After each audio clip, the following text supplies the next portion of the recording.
Good evening and welcome to tonight's Airway Health Solutions conversation featuring Dr. Hal Stewart. I am Lauren Gates, along with my special co-host, Dr. Ben Moralia, and tonight's topic is airway-centered restorative dentistry. We got a lot of nice buzz around this tonight, so thank you both for being here and welcome. So last time we were all together, actually you were the co-host with me, Dr. Stewart, and Dr. Moralia was in the spotlight. So we're super thrilled to have you here tonight in the spotlight. And before I go into your formal, background, why don't you tell us a little bit about the Stewart Center, your airway-centered philosophy? I know it's a big topic, but maybe you could just give us the high-level overview. Okay. Well, the Stewart Center for Optimal Health is our umbrella company, and that constitutes our dental practice, our airway practice, and our teaching center for doctors. And our philosophy in our airway practice is that we just line up exactly with what you guys talk about. Foundation work first. It's often collaborative. It's not something that we can do everything. We work with myofunctional therapists. We work with speech therapists. We work with body workers, osteopathic physicians, chiropractors, ENTs. But we look at the whole patient and everything that's going on with them, and then we refer them out accordingly. What we specialize here is, like Dr. Moralia does, we expand arches and then continue to expand with clear aligners. And I've benefited so much from learning from Dr. Ben. So Dr. Moralia, thank you so much for your willing to share your unbelievably vast amount of knowledge in such a great way. So we aspire to that type of level of teaching in our teaching center, which was originally founded on stabilizing joints and then restoring to biologic occlusion. And that's really our wheelhouse. But we've added an airway component because over the years, we've discovered that airway really is the first and most important part of the principles of a healthy stomatic gnathic system. We need a good airway. And we know that the principles or the recipe for a good airway starts with well-developed jaws. And so that's where we are. We love teaching. We keep our classes small. We do some online teaching. We like to do one-on-one, hands-on, which I think most of us like that. And COVID kind of set that back a little bit, but we've restructured our program to make it a little bit easier for doctors to go through our program in bits. So we have a level 1, a level 2, and a level 3. And we start out with basic anatomy and physiology of the joint, how to stabilize the joint, and then how to restore in using composite and minimally invasive or even non-invasive techniques. Wonderful. Well, we knew when we all got together for the first time on a Zoom call, I believe, and Dr. Moralia and Dr. Stewart, you go back farther than that, but it was amazing the synergy we had, right, with the philosophies and whatnot. So we're so thrilled to have you here to kind of expand upon what we've learned so far, but really focus on the restorative aspect. So I'm going to go ahead and just read your bio because a lot of our viewers may not know you in detail like your alumni do. So give me a moment just to introduce formally Dr. Hal Stewart.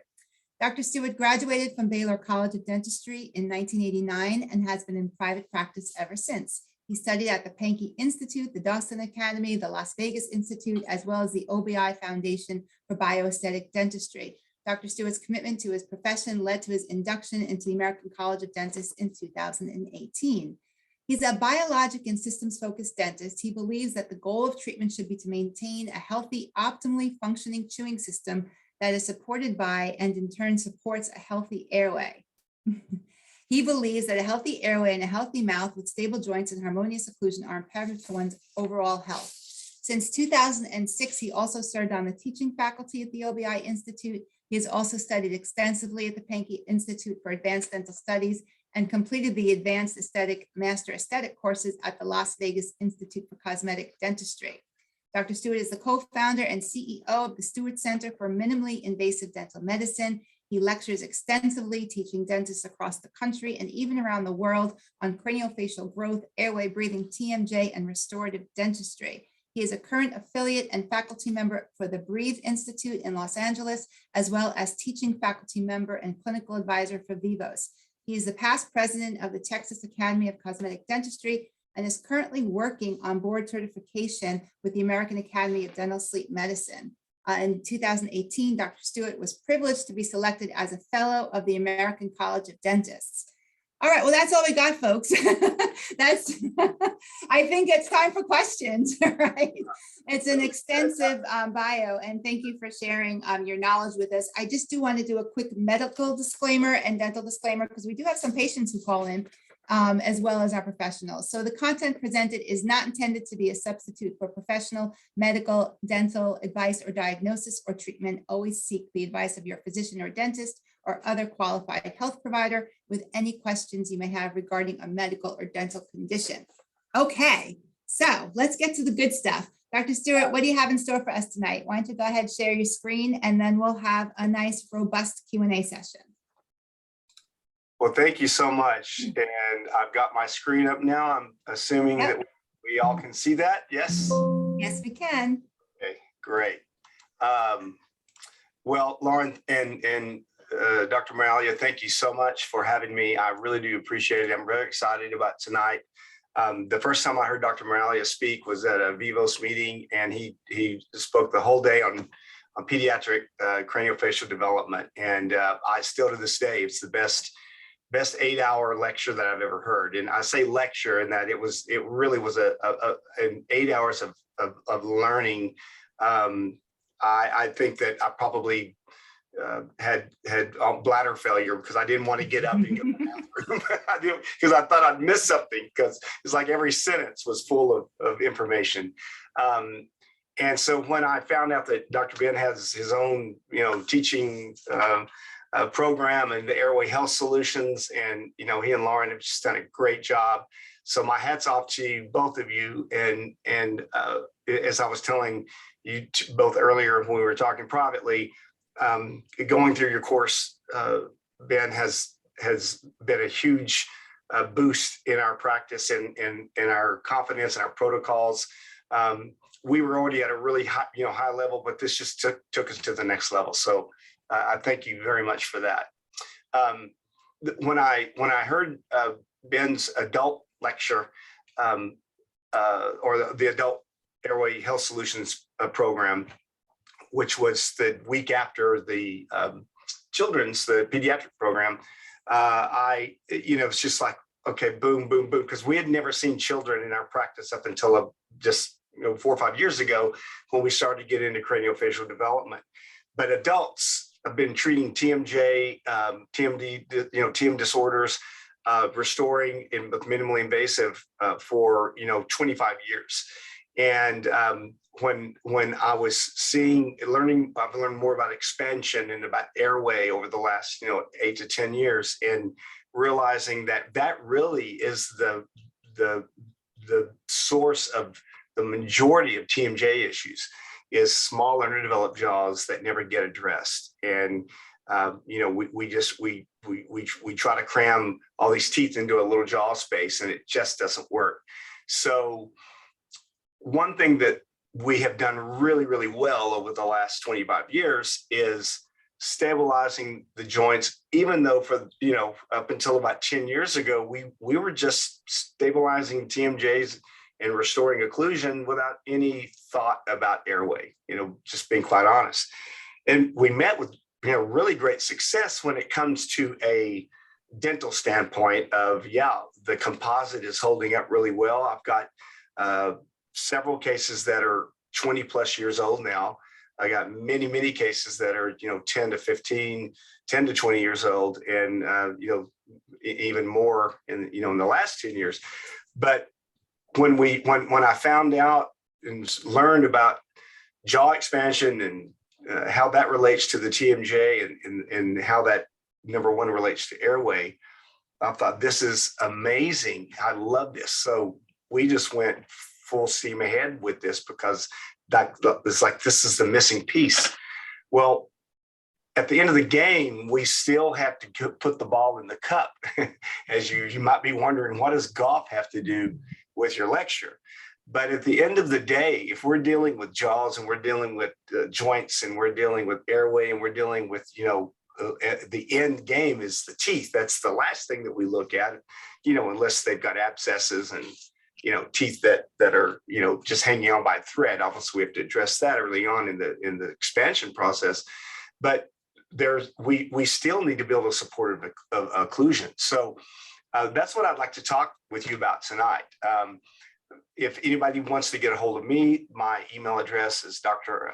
Hal at thestuartcenter.com. Our email address there's drhalstewart.com. And then Kathy Stewart, who is my youngest sister. She's a couple of years older than I am, but I've got 5 older sisters, and Kathy's the youngest, and I'm the youngest of the boys. So we're the 2 youngest of each gender in our family of 7 children. But Kathy just does a phenomenal job of heading up our teaching center for doctors. So you can reach her at that phone number and thestuartcenter.com for any information about our teaching center. I'm not going to go with that. I do have the pleasure of practicing with my beautiful wife, both inside and out. She's a better practitioner than I am. She's much smarter than I am too, and she's a lot easier to look at than I am too. So I don't know if she's on tonight or not. I know she had some things to do, but she's just like the jaws are the foundation of creating a good airway. She's the foundation for our practice here. So I want to give her a shout out too. So getting the ball in the cup, let's use golf as an analogy. Even if you don't play golf, I'll give you a brief overview. Depending on how far away you are from the hole, the goal of golf is to put the ball into the little cup on the green. Sometimes you only need, on a par 3 that's 150 yards long, you might, if you're a good golfer, you might need a 8-iron or a 9-iron and a putter, and that's it. One shot off the tee, you're on the green, you put it into the cup. Sometimes you're on a par 5 that may be 600 yards long. You may have to go through 4 or 5 of golf clubs to finally get the ball in the cup. And that's kind of the way I look at the cases that we do. Some of them are way, way, way, way off of being where optimally they should be. And some are they just need a little nudge. So the ultimate goal is to put the ball inside the cup. And our ultimate goal is to build a stable and an aesthetic for most patients, they want an eye smile. So a stable, first and foremost, occlusion when we're done with expansion. So, you've navigated the long par 5. Now, what do? Well, this is a case of Dr. Moralia's that he shows in his adult course. And we see a patient here with really nice tooth anatomy.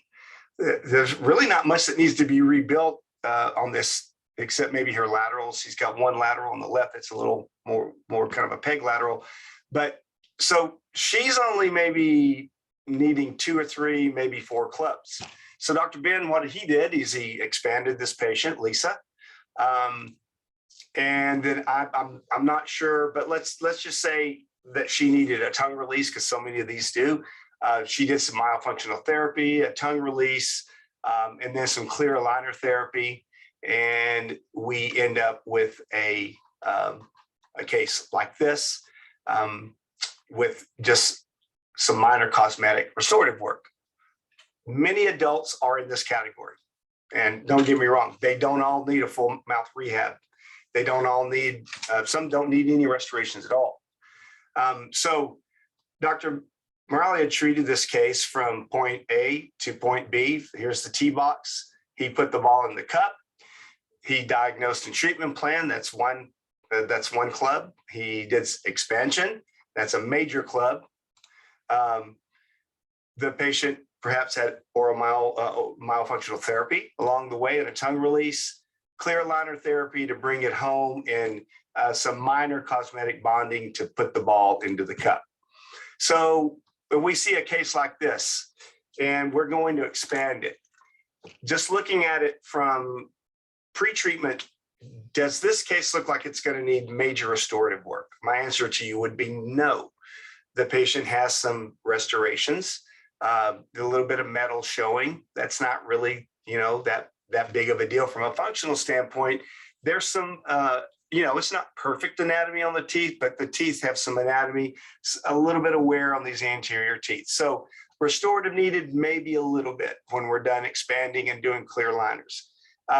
In a case like this, maybe a little bit more, that crown's failing and some older restorations, that would be in our treatment plan, or at least the restorative dentist, bring them and say, once we're done with expansion and clear liner therapy, some of these issues need to be addressed. Now, just addressing decay and things like that, I would do that obviously at the very beginning of treatment, because we don't want caries sitting in the teeth while we're doing expansion and clear liners. But anything that's going to change the anatomy of the teeth and the way they occlude, we really want to wait on that until we're done with clear liner therapy. So this one's a little bit more, this patient is definitely going to need some implants, or at the least a bridge down on his lower left when we're done with expansion and with clear liner therapy. Now, how about this case? Are we going to expand, do clear liner therapy and say, adios, you're good? This guy you'll see this case in a little bit more detail later, but he had GERD from having obstructive sleep apnea. And not only was he wearing his teeth down from clenching and bruxing when he's sleeping, but also from the erosion. And I'll tell you what we did with him earlier. But somebody like this is definitely going to need restorative, and they're going to need pretty much a full mouth restorative. Doesn't mean it has to be 28 crowns. In this case, it wasn't. I'll show you this case in a little bit. So some cases are, this case, we stabilized this patient's joint. This was her stable condylar position bite. We did some clear liners to expand a little bit more, and some minor restorative dentistry with composites to put the ball in the cup. This is a more complicated case. Expansion definitely needs expansion. Maybe MMA, maybe, biomaxillary surgery. This patient would probably qualify for that. They need oral myofunctional therapy, maybe a tongue release, clear liner therapy, maybe brackets and wires, although I don't like to do those if I can ever avoid it, and maybe some restorative. So a much more complicated case here. However, for any case, the ultimate goal is to put the ball in the cup. So the club selection or a treatment plan for a patient like this would be different than one like this. This case could not be treated to completion optimally with just expanding in orthodontics. Now, I could be wrong, because the case I showed you here had been told that, and we did do that with expansion and with orthodontics, and then with restorative. And that was our end game right there, with a couple of zirconia crowns in the back where we could reduce that and close that open bite, and then composite bonding on the rest of the teeth. And we can see when we stabilize a joint, when we do some expansion and we get a good stable occlusion, that oftentimes we'll get a nice result in our airway. So it's not that creating a stable occlusion alone is going to improve their airway. I would never say that. Remember, this is the end game. So this patient from here to here was expanded orthodontics, restorative dentistry. Not restorative dentistry alone, but the end result was a stable occlusion that supports a more open airway. And then we did a tongue release on this patient as well, and myofunctional therapy. So this is a case, a typical case that I see a lot as a clinical advisor with the Vivos, is we have some massive expansion. You can see before and after, but this is her bite, so now she's ready to go into some clear liner therapy. She's been through a DNA appliance, been expanded. Now she needs clear liner therapy, but look at this. I mean, that I call that a swayback, like a swayback horse. The occlusal plane is dipping down here. There's not even any anatomy on these teeth. They don't even look like teeth. So yes, this patient's going to need some major restorative work. So it's good to identify that before you ever start, because if you don't, it can be a real surprise to the patient when you come up and say, congratulations, you expanded, clear aligners, man, your airway's better open now. Now you don't, you're sleeping better, you're breathing better. Oh, by the way, we really need for your teeth to hold up. They really need to be restored. That's something that you talk about in the beginning.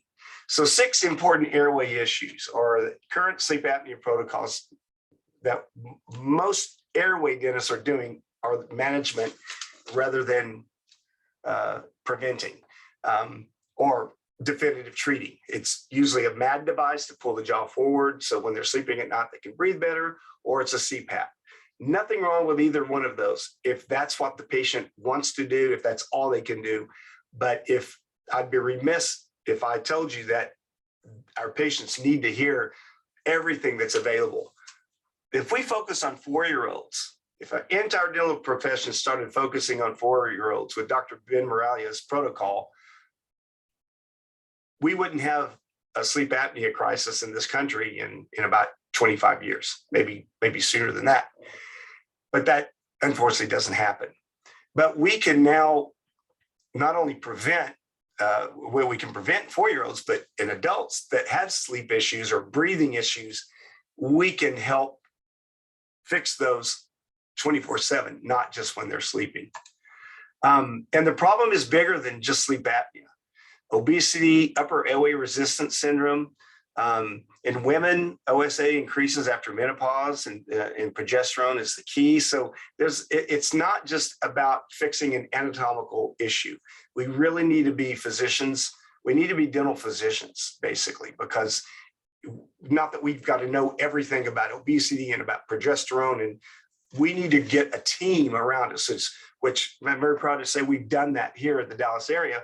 We've got a lot of good doctors, physicians, and all kinds of doctors that help us out with our patients. In my opinion, an airway must be managed while you're awake and while you're asleep, not just a device to pull your jaw forward, not just CPAP. And that's where we expand and we start opening up the jaws, and the tongue can move forward. That's what we're talking about.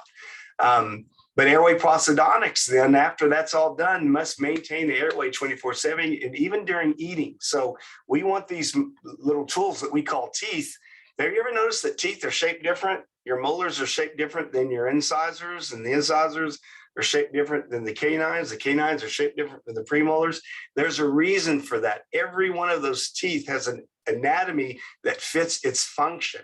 If you want to dig a post hole, you use a shovel that's about 5 inches wide, called a sharpshooter. Some people call it a sharpshooter. If you want to shovel snow, you have a shovel that's about that wide. So the function of the teeth really has to be, the morphology has to be built in for them to function correctly. And then the entire system functions. So airway occlusion, chewing patterns lose harmony when they're stressed to breathe. We all know that.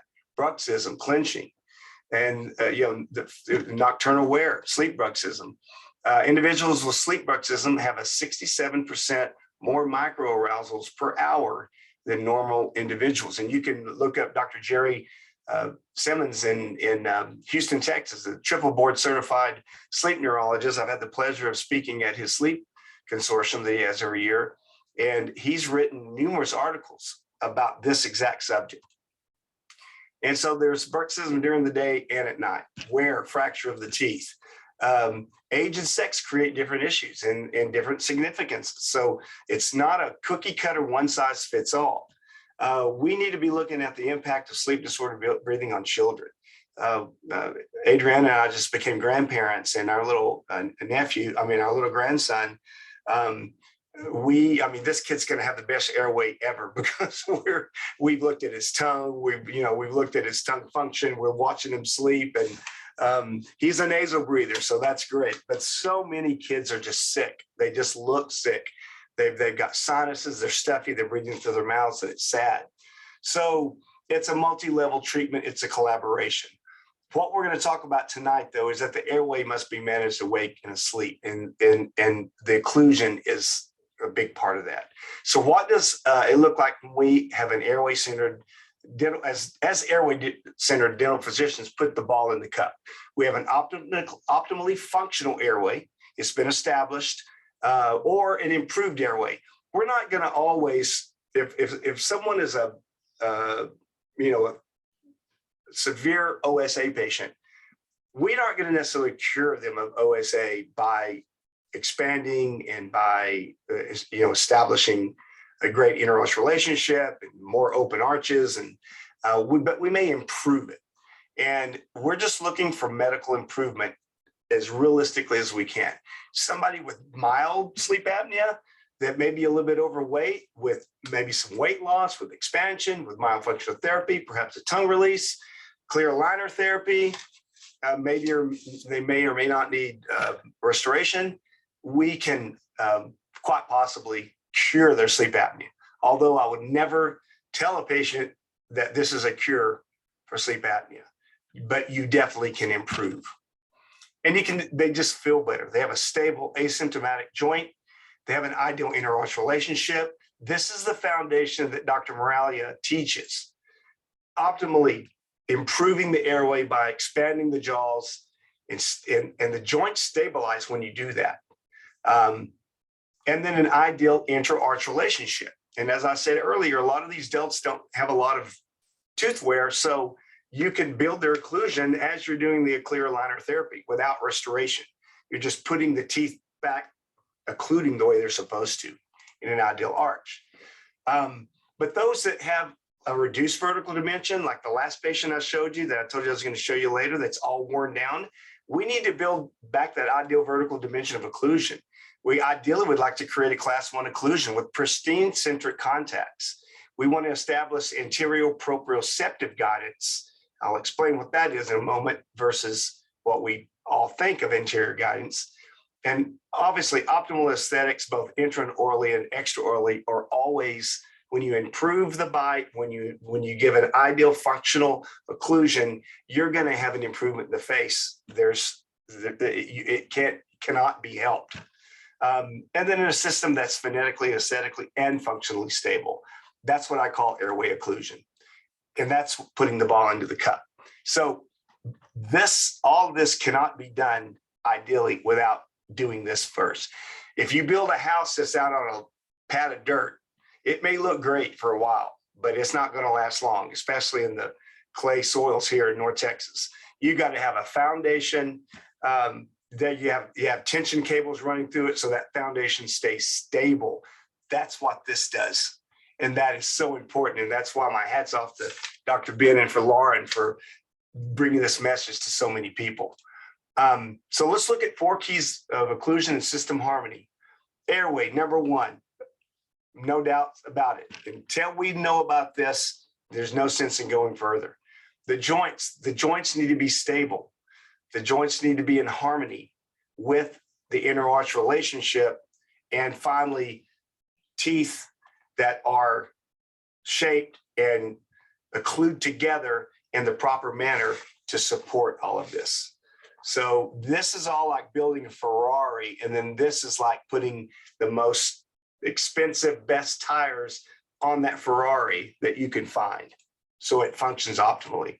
So the anatomy of the interarch relationship, we have overbite, we have overjet, then we have a joint position, and we have muscular harmony that when a patient functions, they're opening, they're going to a chewing stroke, the teeth come back in, they don't crash into each other, they meet very lightly with pristine contacts, and they're open again. And it functions like a BMW motorcycle, not like a 45-year-old Harley that's been tied together with baling wire and just rattling down the road.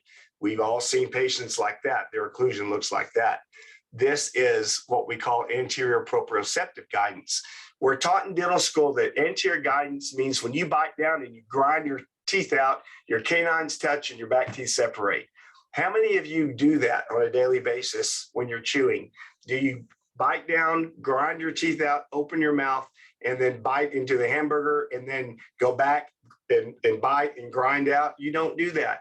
We've got it all backwards, folks. This is the way we chew. Our jaw opens, we come out to one side, in this case, the patient's left, for a chew. The canines and the anterior teeth sense each other proprioceptively as we come back. our jaw centers and we go straight up, like landing like a helicopter would land upside down, basically. We don't have interferences. We don't have teeth crashing or sliding together. Group function is pathologic. Biting down, grinding out to the right, grinding out to the left, grinding and protrusive, that's all pathologic. Anterior proprioceptive guidance is created when you have an established airway, when you have the joint centered, the muscles are in harmony, you have a proper interarch relationship, and you have proper anatomy and occlusion of the teeth. So when do we stabilize a joint prior to expansion?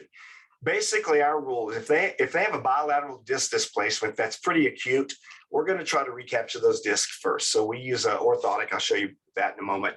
Or even if we have a unilateral disc displacement.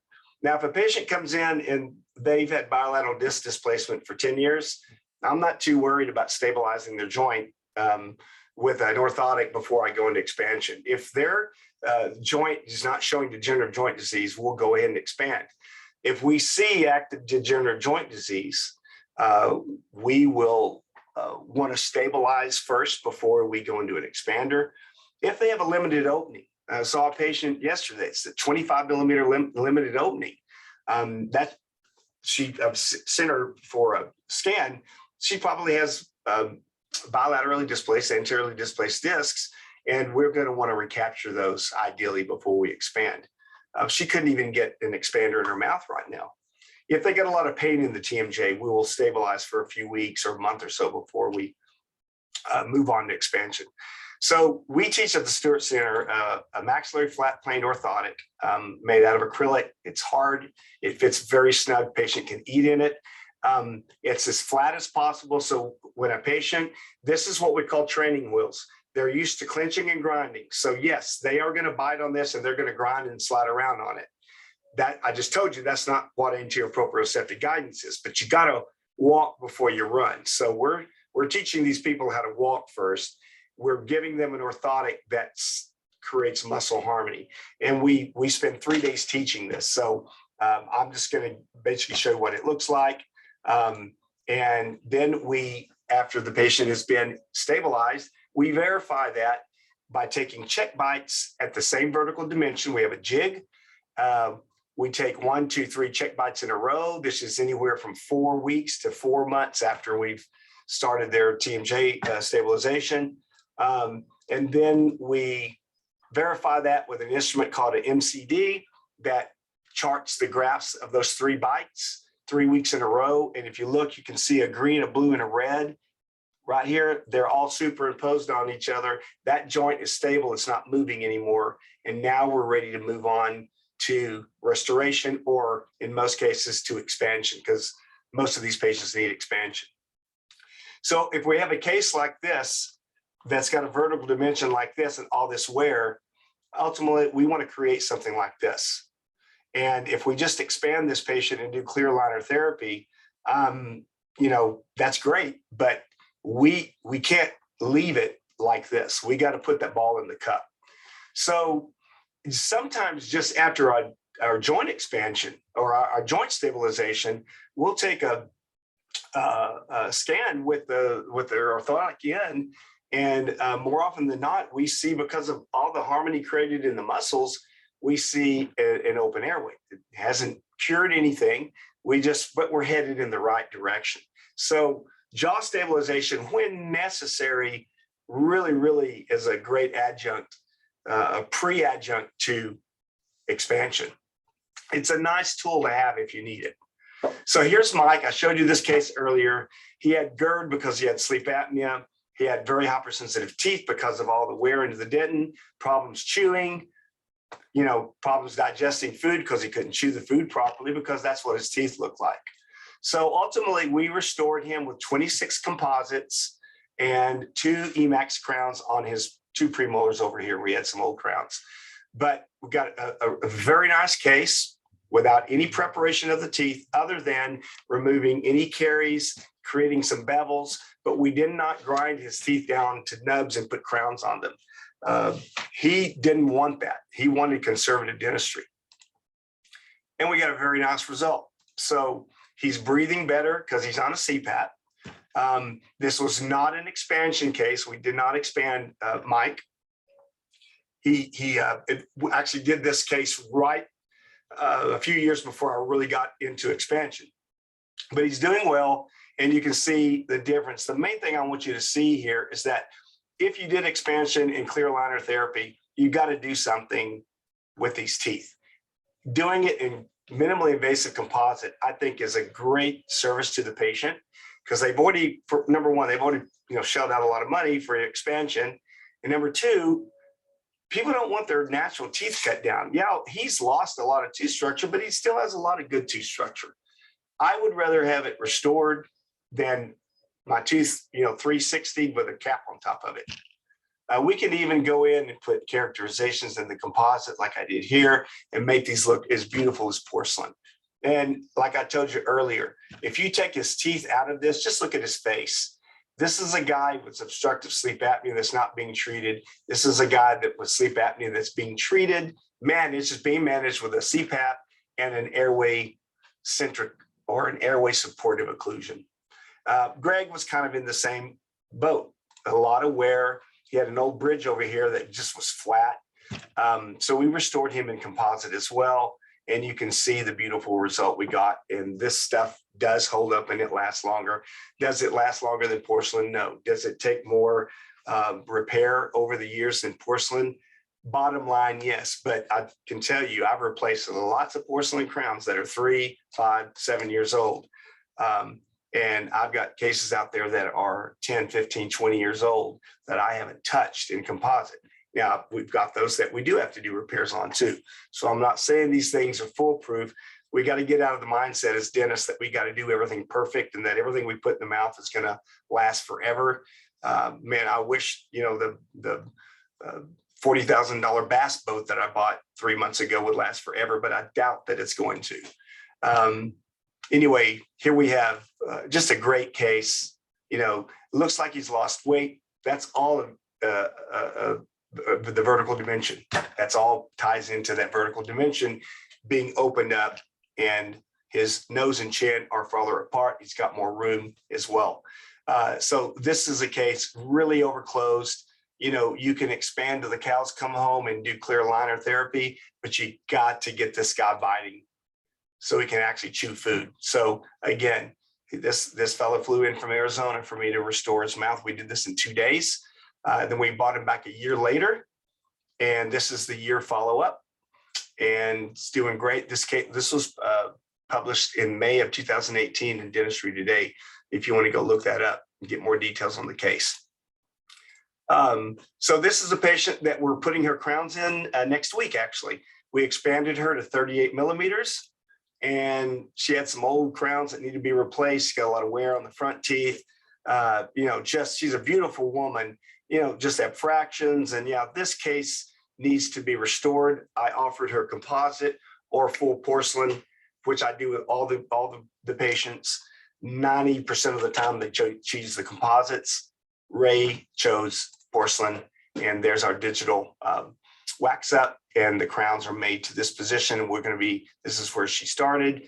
This is where she'll end up next week. And so if I ever come back on again, I'll present this case to you guys. I want to finish up with one last case. This is Derek. This is a case where we don't have a lot of symptomatic issues. He doesn't have any sleep issues. His sleep test was negative, but he's got crowding and an overclosed vertical.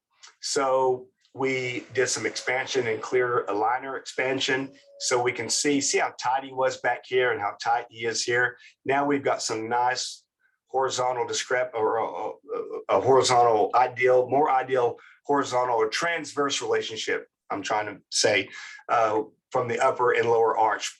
It's not nearly as tight. You can see the nice expansion we got there. This was pre-treatment. This was after aligner therapy.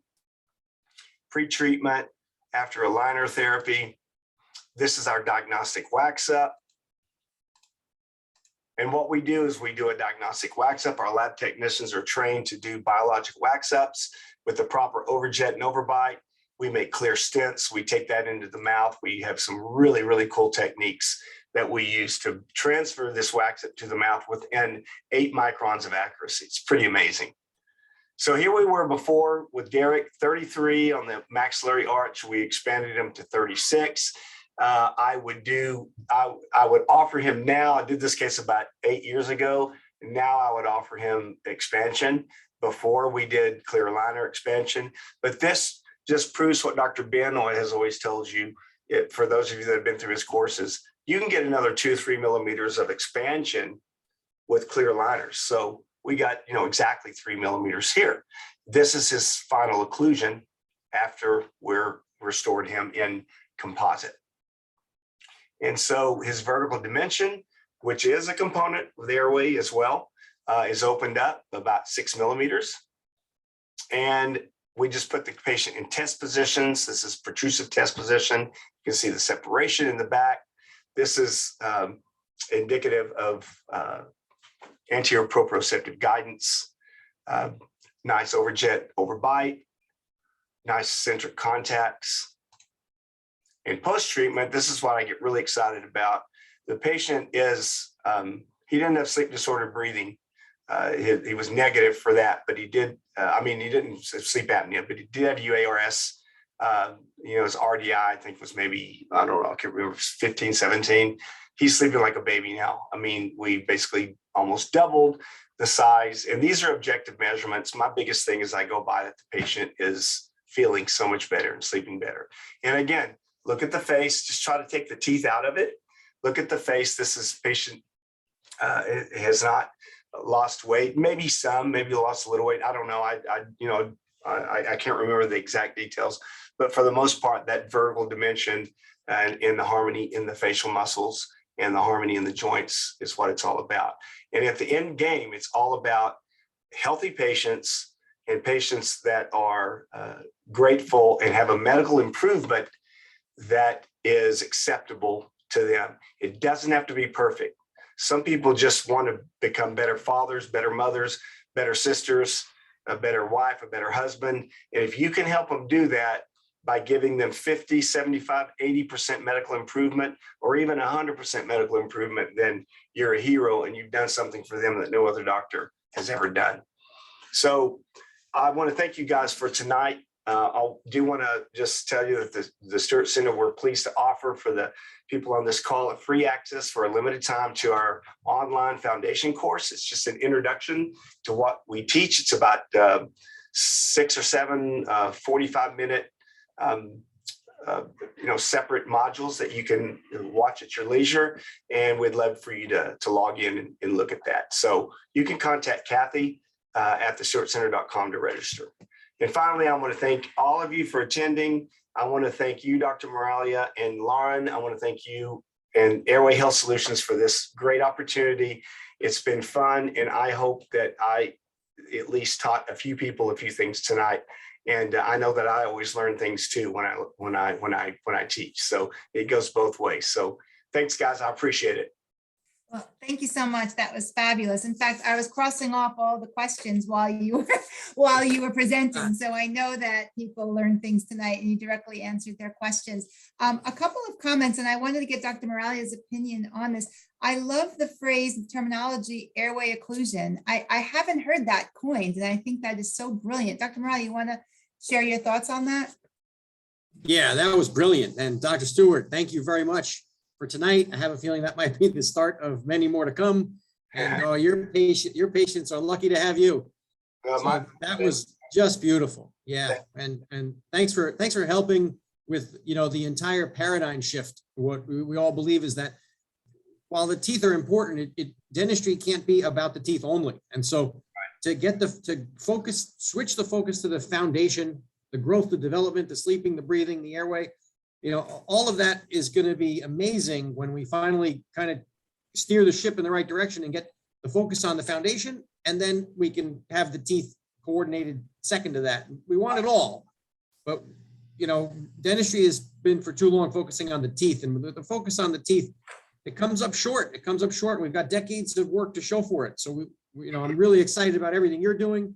I'm excited about what we're doing. I'm looking forward to doing stuff together. Yeah, this is going to be great. I should stop talking and let some of the questions get answered. Well, it's great because we have so many questions, but you did such a great job that a lot of them were answered. But here's a question that you didn't cover is, do you need a Cbct that shows airways to treat? I think there's a lot of confusion on that. You don't need that. What I like about a CBCT is it gives me an objective measurement to see that we're headed in the right direction. But I never tell a patient, okay, your minimally restricted area is 80 millimeters squared, and our goal is to get you to 200. Our goal is to get you to where you're breathing and you're sleeping and you're feeling better, and your OSA or your sleep disorder breathing or your UARS is greatly improved or eliminated. And if that means your 80 millimeters has to go to 100 to get there, great. If it has to go to 300 to get there, then let's do it. But it gives you an objective measurement. So I wouldn't say it's a requirement. It's actually a requirement. I've never seen Dr. Ben show a CBCT. I'm not saying you didn't take them, but the main thing is we all know these patients need to be expanded. So you can get in there and start expanding. I think from a standpoint, though, of patient education, I think that Dr. Corridor and I, we use CBCTs. The main thing we use them for is patient education. And patients love looking at those, and you can really teach them a lot. So is it absolutely necessary? I would say in a strict sense, no, but then I would have to also balance that out by saying in my practice, it is. I couldn't imagine practicing without it. So I hope that didn't confuse you. I hope that answered the question. No, I think that was very straightforward. Why does the maxilla guide the growth of the mandible? Well, the maxilla is a completely different type of bone than mandible. The maxilla is a cancellous bone. The mandibular is a membranous bone, and they develop two totally different ways. But the mandible, our bodies are built for survival, okay? So even if epigenetic factors make our maxilla underdeveloped, our body's going to look for a way to get our mandible inside that maxilla, because why? We got to chew, we got to eat. Humans are the only animals that can lose all their teeth and still survive. There's no other animal that can do that. Maybe some domesticated animals, but any animal in the wild that loses its teeth will die. So that's our body. That's our adaptive capacity to survival. So yeah, there are exceptions to that. There are patients with tiny maxillas and huge mandibles that, with these huge underbites. But for the most part, the maxilla, if the maxilla, no fault of its own, but if the maxilla is delayed in growth and it's hypoplastic, it's the criminal and the mandible is the victim. Right. We had a nice campaign running where it was #FreeTheMandible, and we got a lot of buzz from that. So it's true. The maxilla is the criminal and the mandible is the victim. Free the maxilla. Free the mandible. So are retainers required post-composite buildups? What we do with our patients, what we've done historically is we've made them an upper night guard. And it's a flat plane acrylic night guard, just like the C2O that we use, the condylar centering orthotic, but they're just wearing it at night. So we make it a little bit bulkier just so it'll last longer. And then we would make a lower Holly retainer.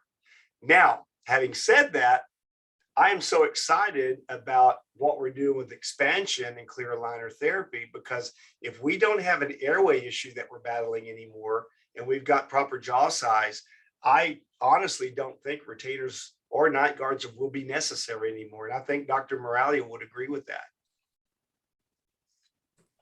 Yeah, for all of our patients, when we're done, it's just a clear aligner retainer at the end. And then you can gauge how well you did in a number of directions, like you said, by symptoms, etc.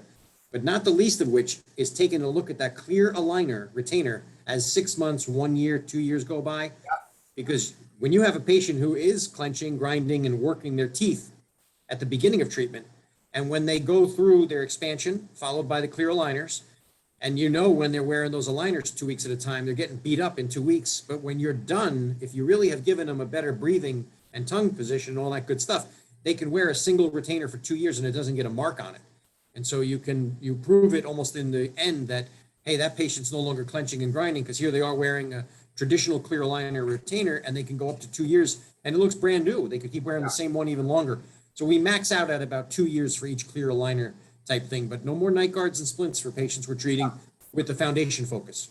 That's a great point, Ben. And we do the same thing with the C2O night guard we make. But when if we do TMJ therapy first to get the joint stable, those patients that have a lot of divots and marks in it, by the time we get them stable, we don't see those anymore. But long term, yeah, we have the patients come in and bring their night guard with them every time, and we're looking. And if there's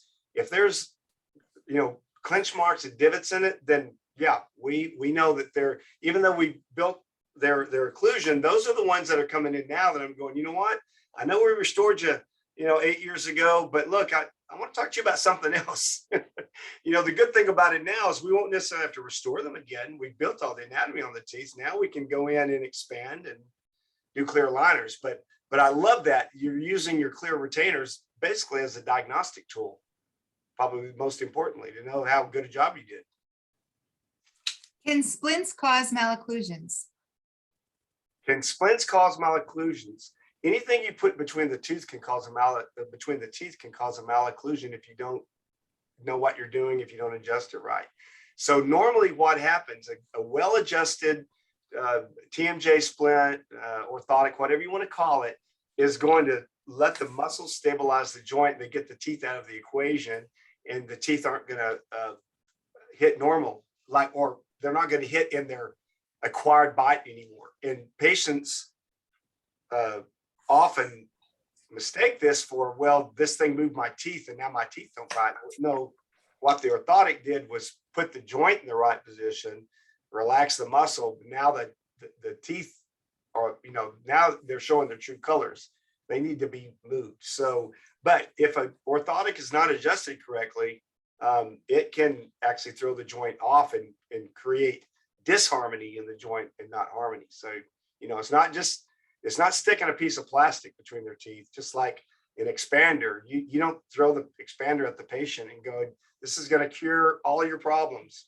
Come back in, 9 months, turn the gear once a week and come back in 9 months. It doesn't work that way. It's got to be well thought out and monitored. You were talking how Dallas has a great interdisciplinary community. How have you contributed to that, and any advice to someone looking to start a relationship with a local ENT? The first thing that I would do is I would do a complete workup on every single patient you have and send it to their physician, because they're not getting any other dentists that are doing that. There's a software called the Nearman software. I forget the actual software name, but it's by Nearman. There's several others out there too. I know the Breathe Institute is doing a beta testing on one now that you put all your data in and it will generate these really nice letters. That's the most important thing you can do is just start getting their physicians involved in their treatment. I'm not saying ask them what to do. This is your domain, but let them know. Send them a letter, send them a workup, tell them what you're doing, start educating them. And if you do that, starting tomorrow, with every patient you see, a year from now, your practice will be totally different. You'll be getting referrals from all over because the word spreads fast. People that do what we do, what Dr. Morelli and I do, and Dr. Corridor, there's not a lot of practices that do this. So that's the number one way I would tell you to. Great advice. And how do you know when you have reached the optimal position to restore to? Well, if we're just talking about the condyles only, we first of all, is the patient symptom free? Is the patient are we having to adjust their orthotic every week? They've come in 4 times in a row. We haven't had to touch it because the marks are perfect. We've taken 3 check bites. They all line up within 50 microns, 100 microns of each other, like you saw on the graphs. Though there's about 7 criteria that we know that we've got the joint stable.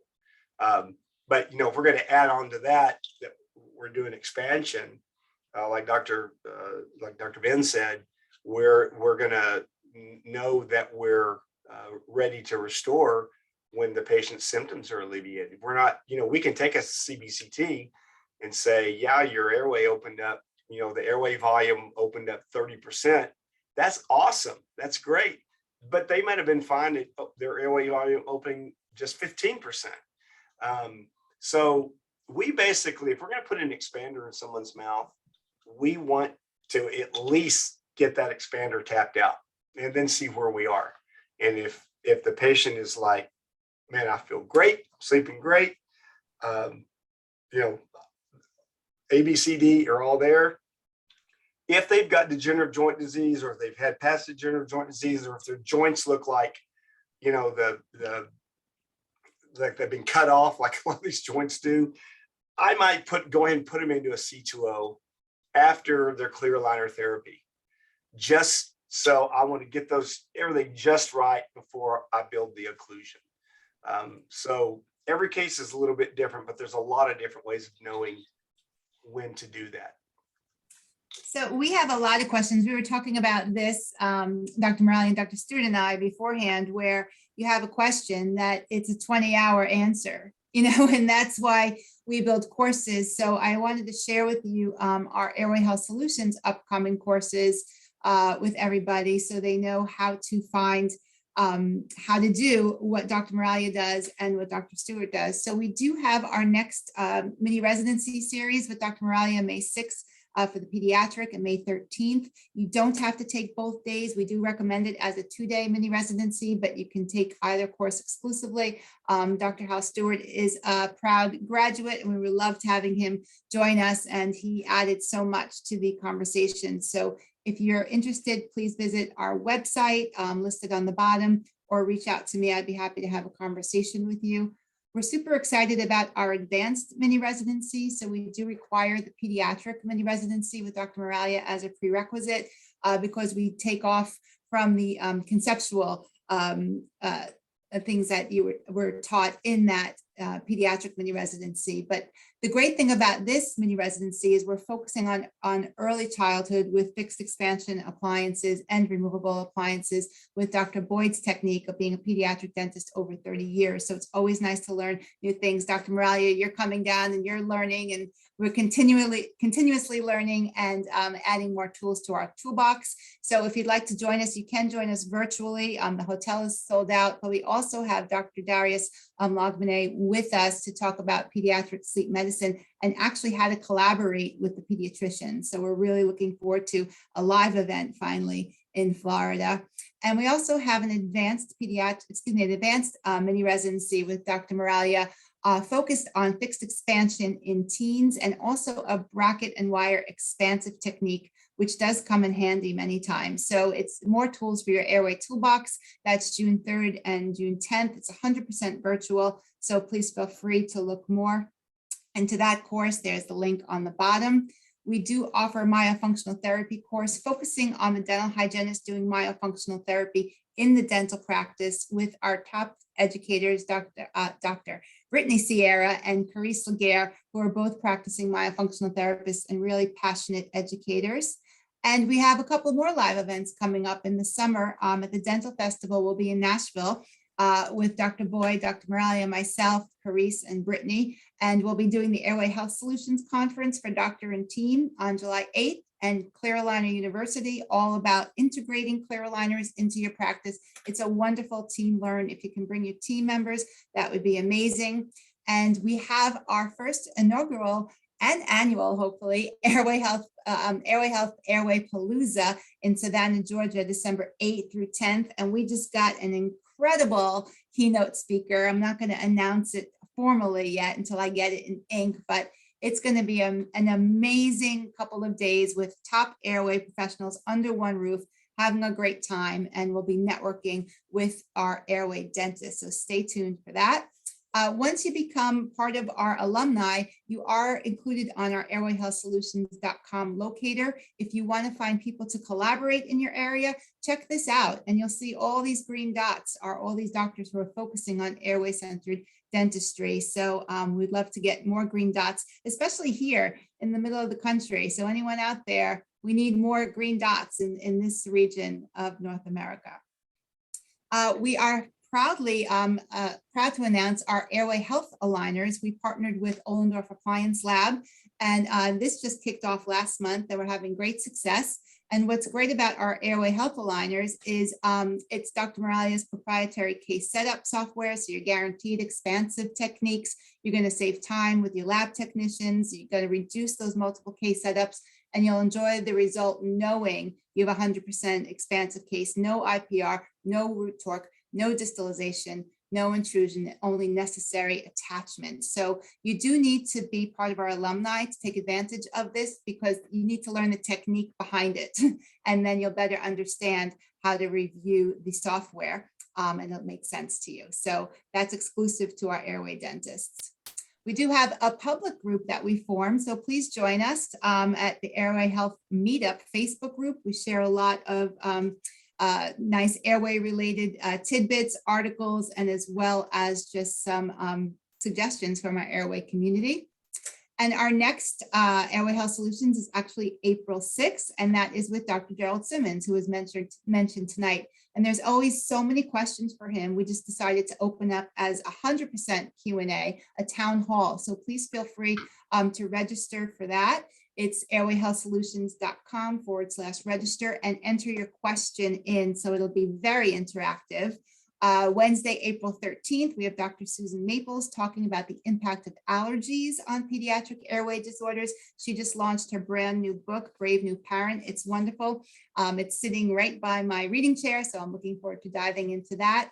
And in May, we're going to have Dr. Moralia talk about brackets and wires for expansion, because there's a lot of myths behind braces. You know, braces are notoriously known to be bad per se, but there is a good way to do braces with bracket and technique for expansive techniques in teens, not in adults. So stay tuned. We have a lot going on.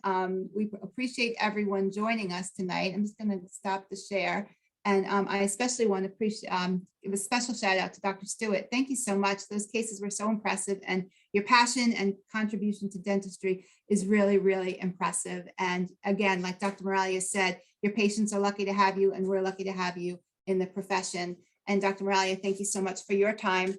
Always, we appreciate your time in teaching everyone all your tips and tricks, and think about all the people that we can help. That's what makes this so exciting. And thanks to the community for being so committed to oral health.